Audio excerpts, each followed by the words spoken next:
Hello, good afternoon, everybody.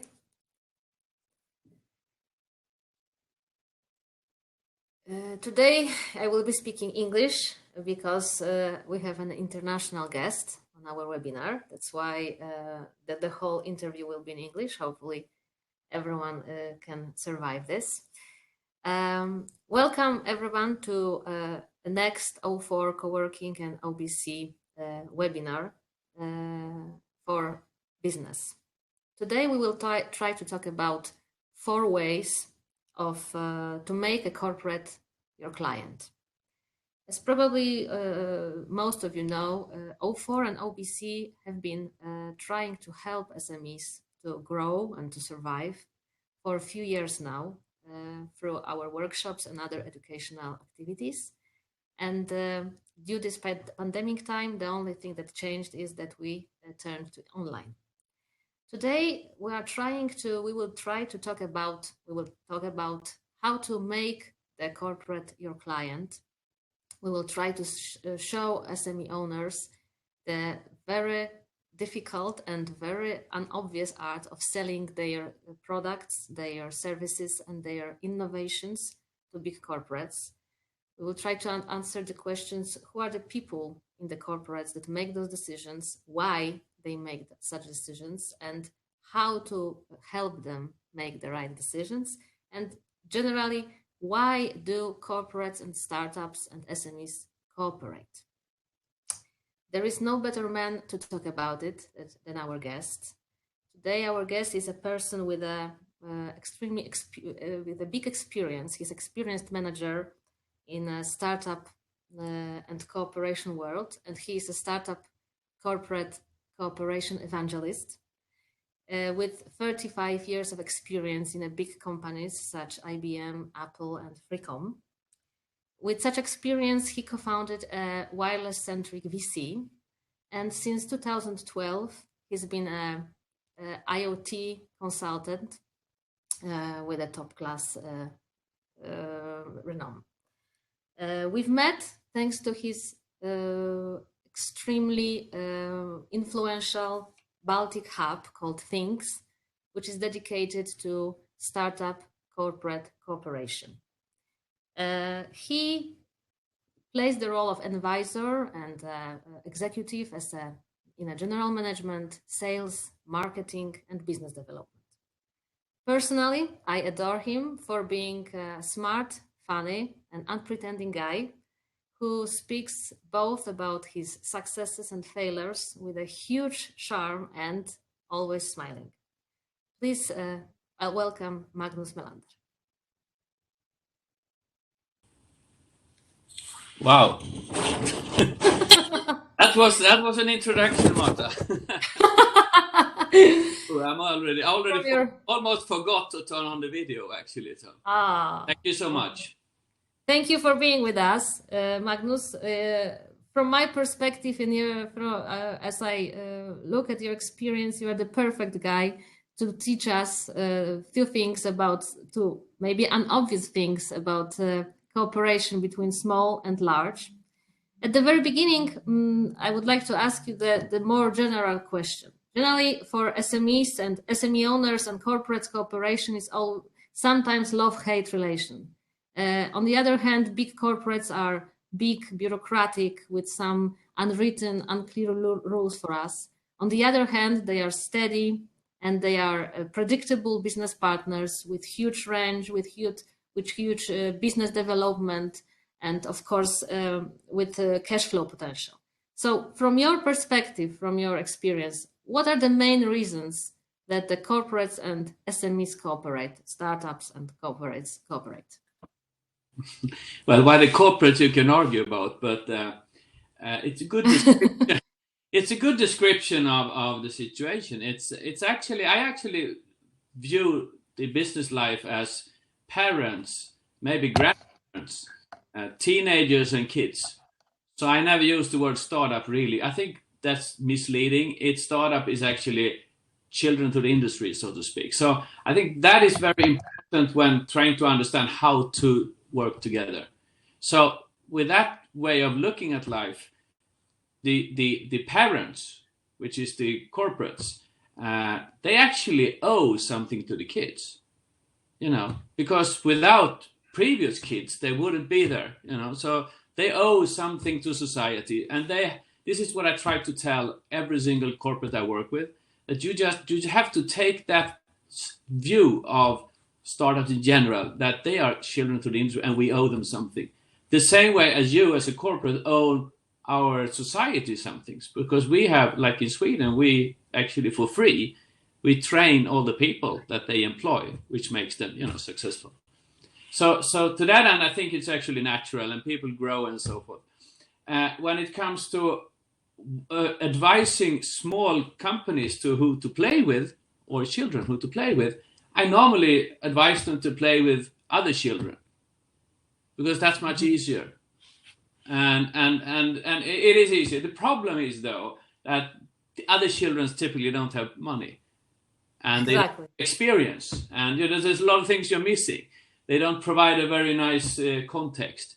So the reason why small companies, especially those who work in complicated industries, think that specifically things that touch physical life, houses, roads, infrastructure, everything that's physical is much, much more complicated than anything else. So this is even more true for companies who work with kind of IoT or machine learning, buildings, all those kind of things, that it's going to take so long time for them now to develop to a large company, so it will not happen.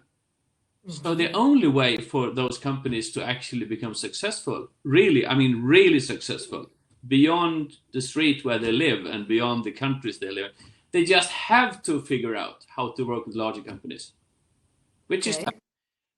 The larger companies, they would never have become large unless they were very good in their own domain.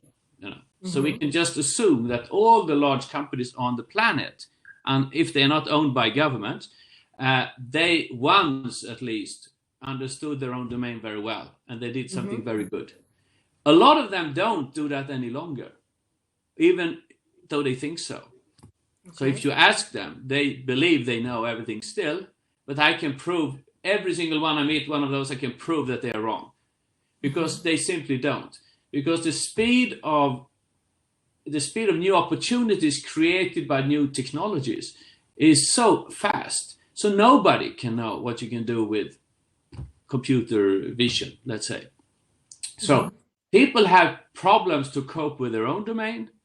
They have bigger problems understanding what adjacent domains are doing or other people are doing, because that will also be very important for them. So the only way they can really get into a specific knowledge is to find some small organizations who are focusing on that specific task and can share what they do.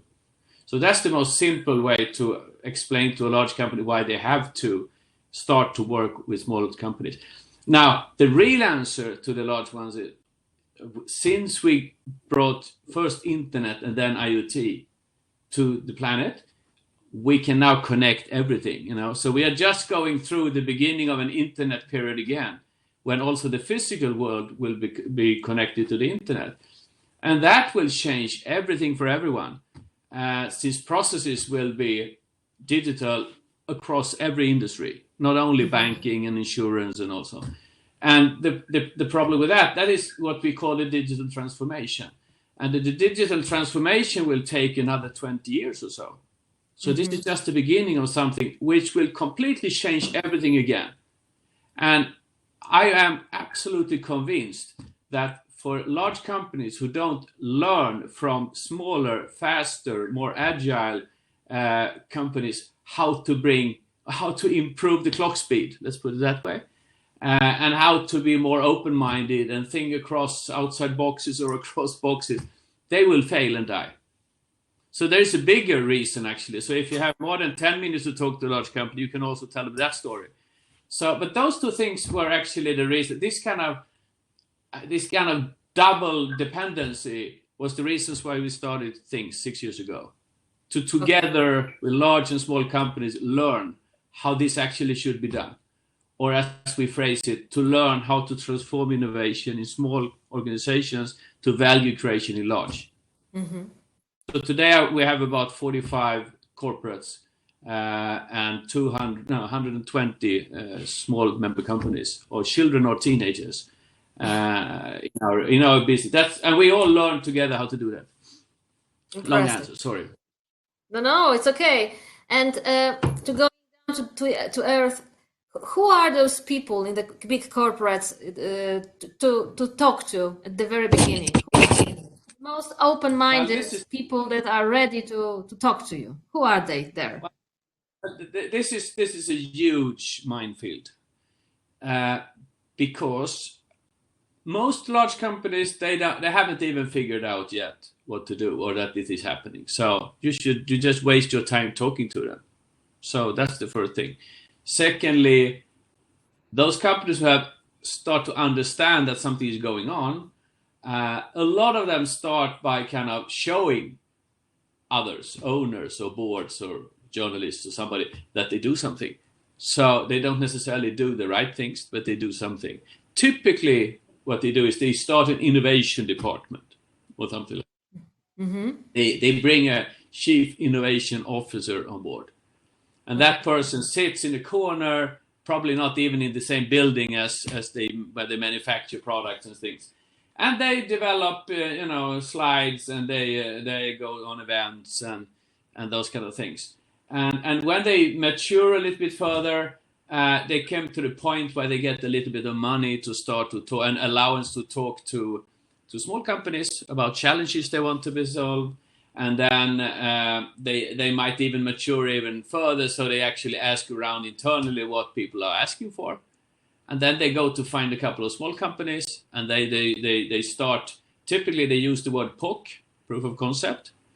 And I often refer to the phrase the death of POC, or the POC death, because more or less none of those ends up with anything else than, a trial, which dies, And it looks like people, so they get a year to show that they do things, but they actually don't. They just waste a little bit of money, and they don't put any resources behind, and they waste your money, and it's just not a good idea, generally speaking. So you have to avoid all of those things even before you start. My experience is that some people have good innovation departments who actually can bring value, and if they don't pay you for POCs, so you shouldn't even talk to them, of course. But the best people to talk to in a company are those who are involved in what they actually do. So those who actually develop products or transport products or market products, or they are part of bringing the money into the company every day. Because when they have a problem, everybody internally listens. Because they have to fix the problem, because the margins are coming down, or the stock exchange is punishing them, or whatever. So I always advise teenagers, because I think kids should not even go to large companies. That's also important, because you have nothing to do there. But teenagers, what I call mature companies, startups, or scale-ups. I don't know what you use in exactly, but a little bit. Those are the ones who are capable and ready to actually engage in the business relationship with a large company. That's my definition. And they are also able to scale up that relationship. So technology-wise, they are ready to scale up. Money-wise, they're ready to scale up. People-wise, they're ready to scale. They just have to be able, because if you find the right thing to do in the company, they test it, it works, then they will ask for 200,000 a year, and then you better, live up to that. So that's kind of where I always look. It's very hard to find those companies where you can get to those people, but if you do, that's the right way to be. We have some very good experiences in Sweden from some large companies who actually have placed this kind of innovation efforts within the groups of people who owns the product. And Alfa Laval, for instance, maybe known in Poland, is a fantastic company, an old company. They do a lot of good projects with people, that goes live and is being rolled out to the world, the global market and so forth quickly, because they work with the right people from day one, and they work on real problems. Perfect. I can go on like that forever, but that's kind of the beginning of it. Yeah, so Alicia has asked us a question. So thank you very much for those questions. We are looking forward to reading more of them, of course. Alicia is asking, she's wondering about the first step to start cooperation with Corpo. What do you think is there any general first step? Absolutely. Well, if I talking from the teenagers' point of view, because they get the kids now, I'm very kind of traditional, I guess, in my experience or in my views. You should plan for what to do. You have to have an idea what to do, where to go to, what to do. So you would start first of all to look at your own street or where you live, because it will be much easier to find people there and work with them and understand them and so forth. And culture and everything becomes much easier. So you would remove probably half of the big challenges just by starting close to where you are. So that's kind of where we start. And then after starting there, you should actually go into and try to find a couple of companies in that space that you're looking, who you believe seems to be more forward-leaning than the others. They are typically market leaders, or they typically have good margins. That's a very good kind of way. So you make your little scorecard for the specific type of companies you're looking for and for the industry, and you go there and you check. You can check a lot without going there and talking to them. So then when you start to talk to them, you have to find someone who you believe likes what you do and is a good person, because the only way to really be successful in this kind of collaboration is to find your own. In Swedish we call it white knight, indoor friend. It's much better to know the right indoor friend who is a navigator for you, or somebody who wants to help you, than knowing the guy who makes the decision. Okay. So I always, and have done it for 35 of my 35 years, I'm collecting good people within companies. They are not senior enough to be fired from time to time, because that happens all the time. And they are senior enough to know what's going on and to know a lot of people and to be trusted. So try to find yourself somebody who is a good friend of you, who understand what you're doing, and who can help you see what that could do to their company. So I think that's the best single advice I have. It sounds easy. Now, a couple of advice. When you go to big events, you will never find them there, ever. So that whole thing with big events, to me, is entertainment. People go there to enjoy themselves. But what we work with is business, and what you should work with is business, I think. And then you have to find them other ways. But you should not go to Slush or Info. What's the name? InfoShare.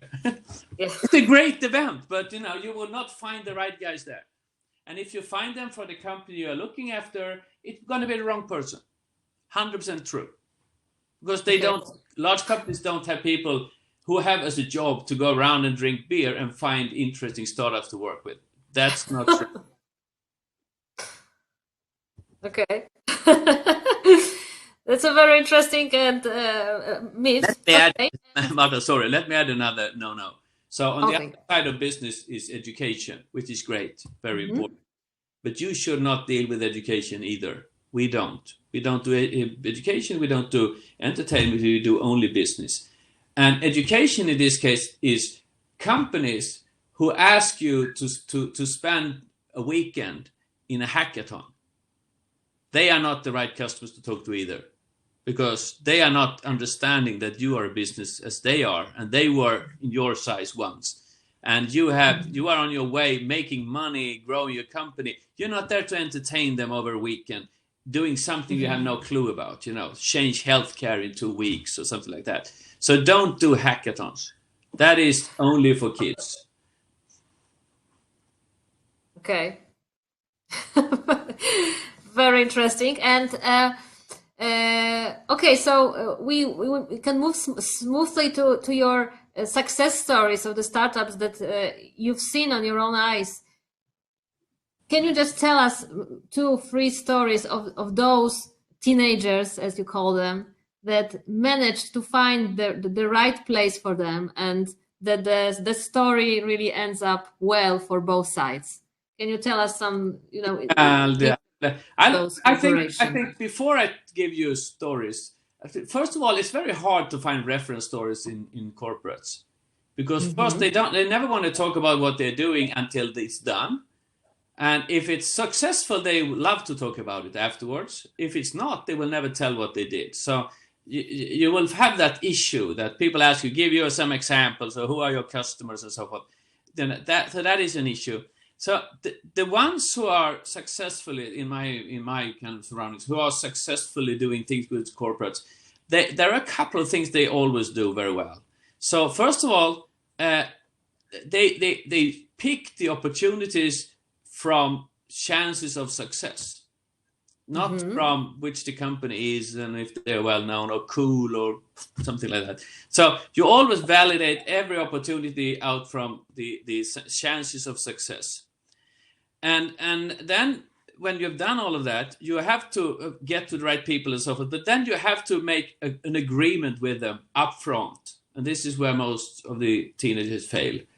You have to make an agreement where you put on paper, not legally, but you put on paper, you start on a whiteboard, you put on paper your common expectations of the whole project you're doing.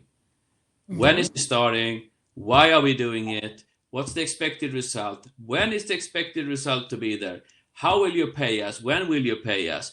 Where are the resources you need to put aside? Show us the resources. Promise you that you will do that. They will be here. How many hours a day? How many hours a week? All of those things should be in a common document that you can update together. Because otherwise, you always will end up having done 200 or 300% of the work. You get paid 1/3 of what you believed. And it takes 3 times longer than expected. And they will not be happy. And you will not be happy. And probably the project was the only one you do. So I'll tell you a good example. Probably one of my favorite ones from Things. So as soon as we have an opportunity for some reason to have what we call executive updates, that's a format where we invite from our corporates, we invite selectively the right persons because we have something to tell them. Okay, and that's typically a 2-3 hour event in the middle of the day. We offer them a lunch and then we go. So in this case, the head of supply chain from Nokia in Munich, globally, came to see me at Things, and I asked him, is it okay if we run a small kind of update? And sure, he loves to talk to what he's doing anyway. So we did that. We invited 12 people carefully, and they came with 2 days notice because this was the plan. And they went through the whole thing together with a local, the local company who I have at Things, the teenager who is actually working with small parts assembly using collaborative robots. Who knew the guy from Nokia. So he also explained what they've done together. And then afterwards, one of the guys from Assa Abloy, the biggest door locking system company in the world, he went to Matthias, the Swedish, the teenager, afterwards said, this is great, can we meet you next week? And he said, of course. So they met at one of the local factories in Eskilstuna, outside of Stockholm. After a while, they had a contract signed for a pre-study, go through the whole production line, how it works and what they could do, and give advice to where robotics could help and not, and so forth. And they started this project. This was in January 2018, the meeting I had. They started the project in May to introduce all of that. And it's taken basically up to this March to go all the way to production. But now it's in production. And now it's a success story within. I'm just writing the press release actually from Things, because this is one of the better collaborations we have created. So not the POC, it's production. To the point where now Assa is bringing some manufacturing home. They have never done that before, but now it's more efficient to do it in the Swedish expensive factories than elsewhere. So, and also the rest of the production line is now digitalized as well as a continuation of the project. So this whole thing about building business relationship and continue to grow together, this is a fantastic example of that. I have another one which I also like a lot. There's a company called FLIR Networks, and FLIR Technology. FLIR Technology is world leaders in infrared cameras. So they can help us solve every single difficult problem on Earth, like pollution and fire and everything that has to do with heat. Fantastic. It was created in Sweden initially, and then it merged with the US companies, and now it's a US-Swedish company. They are part of things. They are very good at working with us. So they had a problem because one of their cameras, which was used for building inspections, the users, the operators as they call them, they found it too difficult to work with. So the way the data was presented, so they needed an analytics kind of solution to add on top of that product line. So we gave them Gemit. It's a 5-person teenager company of things. Has been working actually only with water companies before, both cleaning and freshwater companies. But they are spectacular in analytics, in the tool they have. So I thought that maybe that tool could be used for this as well, because it's the same type of data. So in about, let me see if I remember now, I think it was a 1 month until they had an agreement signed. It was about 6 months until the solution was done. And it was another 6 months until this is now sold and licensed. He get the license fee when it's sold across the globe. Wow. Spectacular. So this is... Those stories show some general ideas regarding what makes the young entrepreneur successful. Veronica is asking this question through a live webinar. Thank you, Veronica, for this question. What are the skills or the character of the good entrepreneur? As I can see, and you can tell us, it's a selling skills, it's a pivoting skills. What would you say is the key things that entrepreneur has inside to make him successful? Well, I think, first of all, I'm sorry to tell you, but I think the word entrepreneur is misused a lot. And I grew up in a tiny little village in southern Sweden, which is called the home of the entrepreneurs. So I know what it's how it look like. They have factories. We had 400 factories, and there were 4,000 people in the village. So people said half of a Volvo was manufactured in Gnosjö, actually. So I think an entrepreneur is something, it's probably the most important person we have in society. This is a person who it's more like a DNA than anything else. This person has an error because they never see the problems as they are. They never see the slope, how difficult it is. They just believe that they only think about how to get around this slope, So it's a mindset of an incredible stubbornness and to the degree where they normally do a lot of mistakes by, I borrow money on my house just to come over this little thing, and then I pay back, and then they will have no money. So entrepreneurs is, to me, a personality. And without them, nothing happens. So that's why they're so important. They are not innovators at all. It's typically not the entrepreneur who gets the good idea. It's somebody else. They are the doers, the fighters and the doers. They are typically very bad at bringing a team together, which is typically why entrepreneurs fail, because they think they can do everything themselves. They don't even see that problem.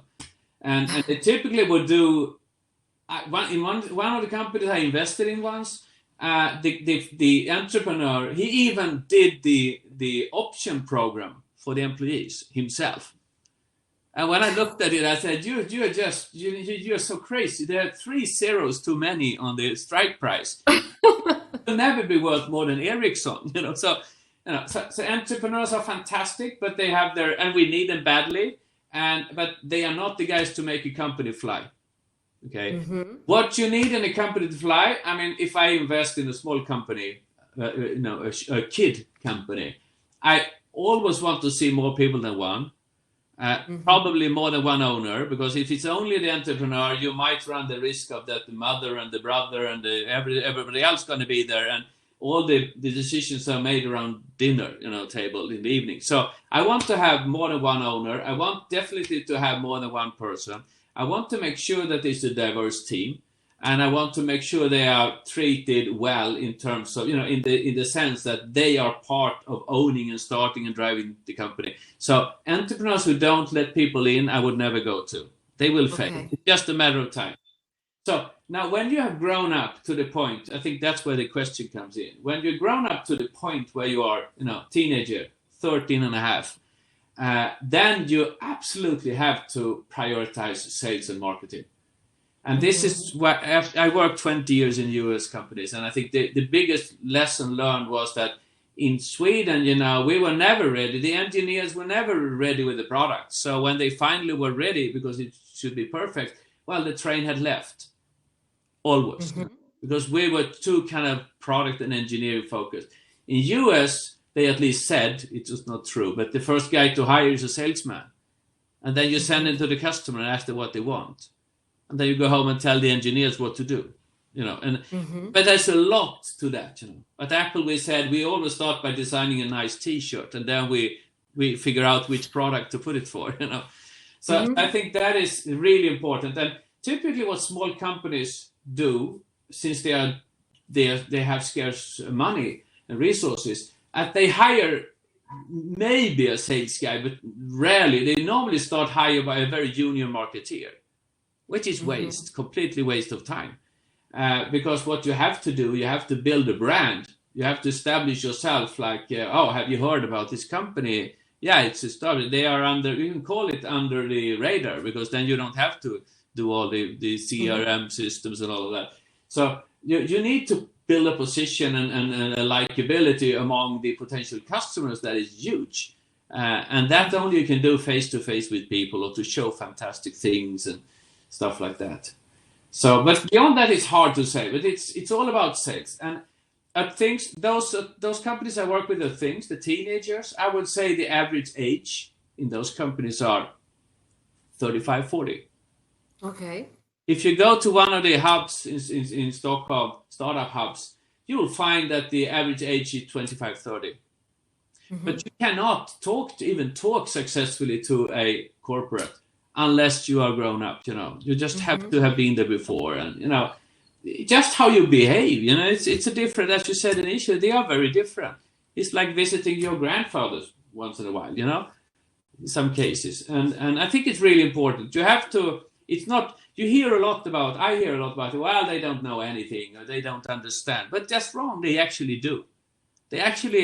Parents understand more than kids, generally speaking. Not about everything, but they have more experience. They have seen more. And this is the case in business as well. So it's not that they don't understand. There are some things they should be, made aware of. But they understand very well. They are slow. Yes, they are, because everything that's big is slow. But as you heard from my second case with Fleer and Gemit, they can act incredibly fast if they solve a problem. So when you go to them, you should never, ever talk about increased revenue or improve your position in the market or go into new kind of sectors or blah, blah, blah. You should never start that. You should always start about saving money. I can see in your annual report that you can do this, we can save 20% of that in 1 year. Okay. And if you don't believe me, well, I can take all the savings and you don't have to pay me. That's how you. So we're almost done with time. We have some questions still waiting to be answered. Dominika is asking us how not to be fooled by big corporation, because you were talking about it a little bit at the very beginning, to have it on writing somehow. So the question is how not to be fooled. Do you have any advice here? Well, I always get this question, what are the 3 or 5 or 10 most important things to do when you start a company and build a company? And I always say that's the wrong question, because there are probably 1,000 ways you can go bust. And it doesn't matter in the end of the day why you lost everything. But it could have been a bad recruitment, or you signed a stupid agreement, or you didn't deliver on a promise, or whatever. So I think there is no medicine for COVID-19 or neither for this. You just have to inclusive in terms of filling up your gaps in knowledge in your little company with people who know what you're missing. So like having a good legal advisor around somewhere is a great idea. This is great. And when it comes to the big companies, it's about making something on paper before you start to work. That is the only way to start. Perfect. So summarizing, because I know you're in hurry. Summarizing because the title of our meeting is 4 ways to make a corporate your client. As I understand, can you give us this summary of yours? Oh, now we're there again with the 4 bullets. The most important. Yeah, my favorite bullets, exactly. Something along those lines. Pick a good prospect. That's where it all starts. Pick good prospect. Out from all those kind of things you can imagine. If you know people there or what language they speak and blah, blah, blah. Secondly, prepare yourself incredibly well. Study, read, think, try product, whatever. Listen to others, but get yourself as much information as possible about the prospect you're going to go to. And then you have to go there over and over again, I'm sure. And you always have to have in mind that you're going to find your friend behind enemy lines, because that's the only way to really succeed. And sometimes it can be the person who actually will do the POC.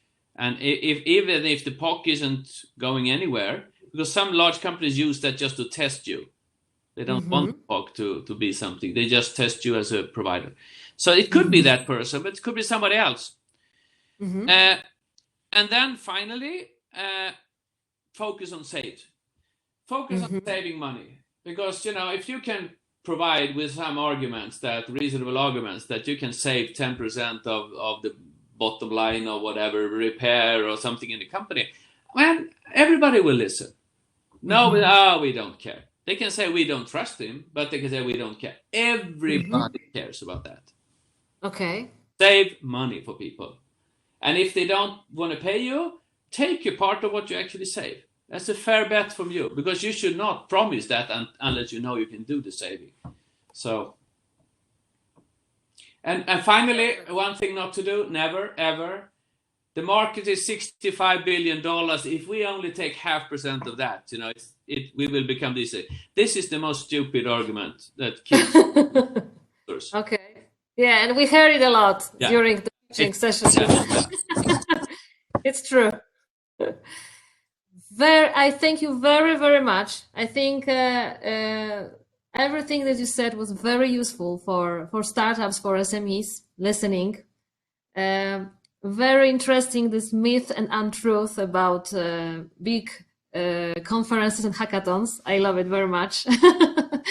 Probably it's very right, and it's inconvenient truth, but it is true. So thank you very, very much, Magnus, for today. There are some questions, unfortunately, but the time is running so fast. We will try to answer the questions as possible. Probably Magnus will try to help you if there is something that he can do with you. Sure. So drop me an email and you can facilitate that. I'll do my best to answer you. I know you're the best. So thank you very, very much for today, and hopefully this is not the end of our common journey. There are lots of startups waiting for your advice. I know that you are doing a lot of things that helping startups, presenting them to corporates. So everyone that is who is interested, please visit Think's website. And I know that during our webinar there were some links posted. So please visit all this website. Look what Think's is doing. Look what Magnus is doing. I'm quite sure that if there is something really interesting that the teenager is doing, Magnus can help. So please be in touch, and thank you very, very much for today. Thank you so much for having me. It's always a pleasure. It was a huge pleasure. And let me just switch to Polish now, just to invite everyone. Thank you very, very much. Bye. Bye. So, pozwólcie, że teraz przejdę na język polski. Bardzo, bardzo Wam dziękuję za wszystkie pytania, szczególnie te live webinarze. Postaramy się na wszystkie pytania odpowiedzieć. chciałabym Was zaprosić już teraz serdecznie na kolejny nasz webinar. On będzie się znowuż w środę, tak? To zawsze są środy. Tym razem naszym gościem będzie Bolesław Drapella, człowiek o ogromnym doświadczeniu, głównie w e-commerce. I właśnie o e-commerce teraz tak bardzo popularnym, tak dużo teraz się o nim mówi, właśnie o e-commerce będziemy rozmawiać. Tytuł naszego webinaru to będzie Wstęp do e-commerce, czyli przejdź sprawnie na online. A 28 maja już dla bardziej zaawansowanych i chętnych słuchaczy będziemy mieli warsztat, szkolenie, jak zakładać sklep online w 5 dni i ten warsztat poprowadzi Cezary Korzon. Na to też już teraz zapraszamy. Śledźcie nasze media społecznościowe, naszą stronę internetową, tam wszystkiego się dowiecie. Obserwujcie nas i od przyszłego tygodnia będziemy ruszać z zapisami na ten warsztat właśnie. Bardzo, bardzo dziękuję za dzisiaj. Mam nadzieję, że wyciągniecie z tego jakieś ciekawe wnioski i do zobaczenia za tydzień.